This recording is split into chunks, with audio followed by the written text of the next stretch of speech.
Good morning. Very early start for us today, but we are on our way over to Wolverhampton to the Boys Impact Conference, a conference being run by Dr. Alex Blower, somebody who we've worked with quite a lot over the years. He's doing some really great work actually with young males from working class backgrounds.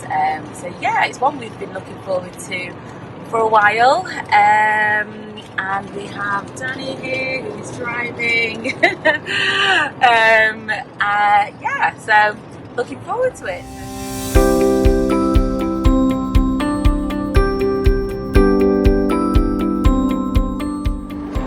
So join me over the next couple of days. I'll be sharing which presentations I go to, key insights that come out of those presentations, and also I'll do some key takeaways at the end, as you know I like to take away.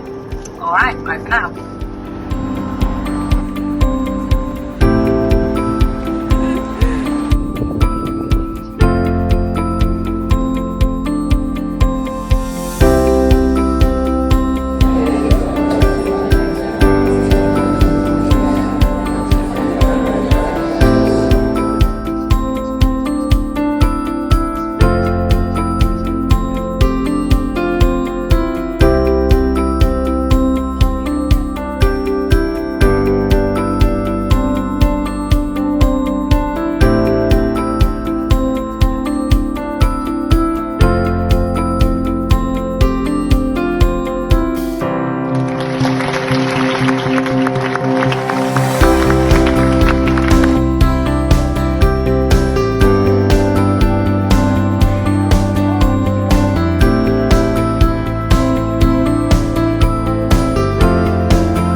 So that marks the end of day one, and genuinely just a really amazing day, packed with really powerful stories of men and their experiences of masculinity, and really grappling with what that means to be a man in this modern day and age. And I was quite simply just blown away by some of the personal experiences that were shared. So a special shout out to Alex Blower and Sean Flores, who shared their stories and put themselves in a really kind of vulnerable position. But yeah, it was really hard hitting. So thank you for sharing that.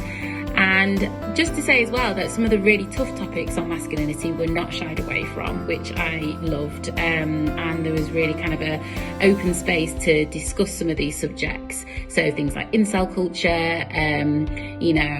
our perceptions of young males and our own gendered stereotypes, society's own gendered stereotypes and how they are placed on young men, the policing of their behaviour as well, and the demonising of young men and not allowing them into that space to come up with some of the solutions to some of the issues that have been identified by society. So looking forward to seeing what day two brings, and that's all for me from day one, but bye for now.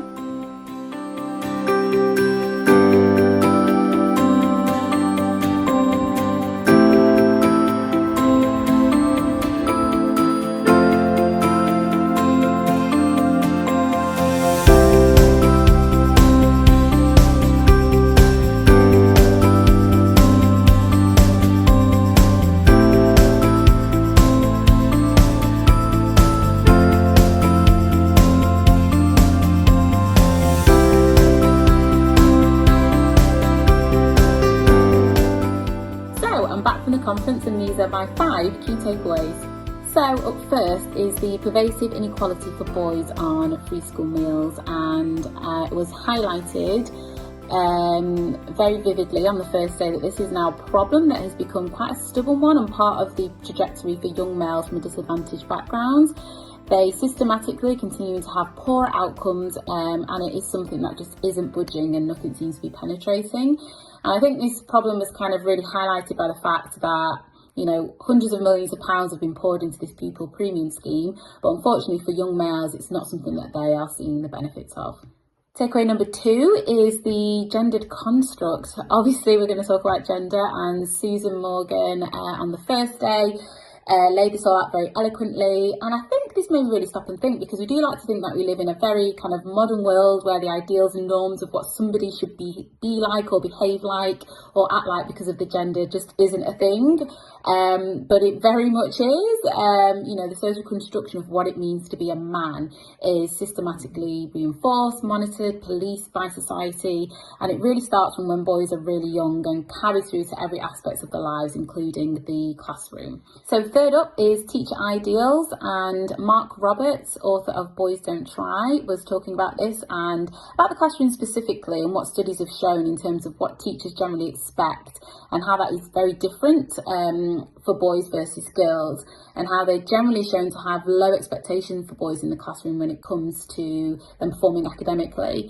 And generally what they say in theory versus the behaviour that's seen in classroom is played out very differently towards boys.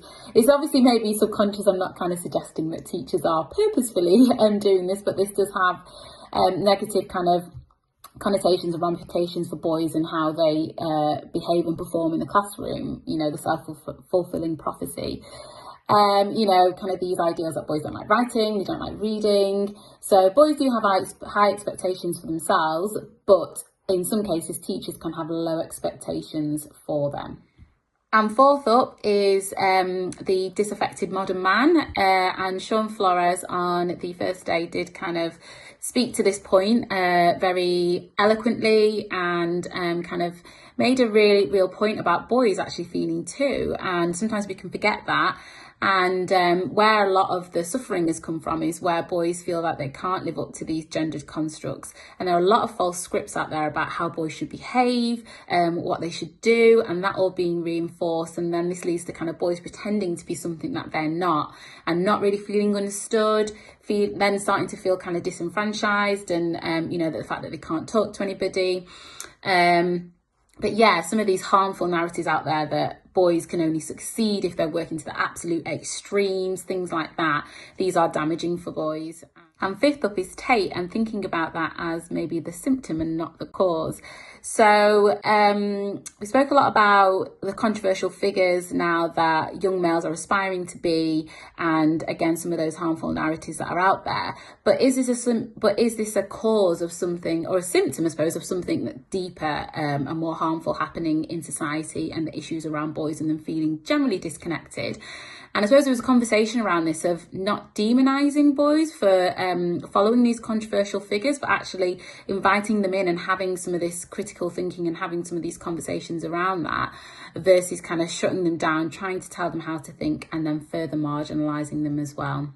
So there was a conversation around that and how we can break down some of the harmful narratives and ideals that boys are following at the moment.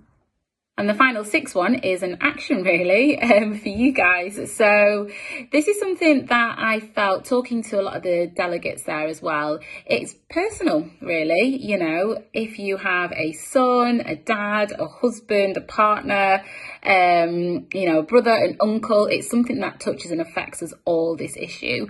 So it's something that we kind of need to really get hold of and understand why it's happening, what's going on with our young men, and why we are seeing these outcomes really for them, which are far from ideal really. So my action to you is to read some of the materials that are coming out of the conference, join the movement, sign up, come to the conference next year, and hopefully I'll see you there. And that's all for now. I hope you've really enjoyed watching this vlog, and something that I'm going to be doing is writing a blog actually, because there's just so much more that I wanted to talk about that I couldn't fit into this vlog. So a blog will be coming at some point, I can't say when, but I'll go into much more detail about some of the ideas and the concepts that I've been talking about here today.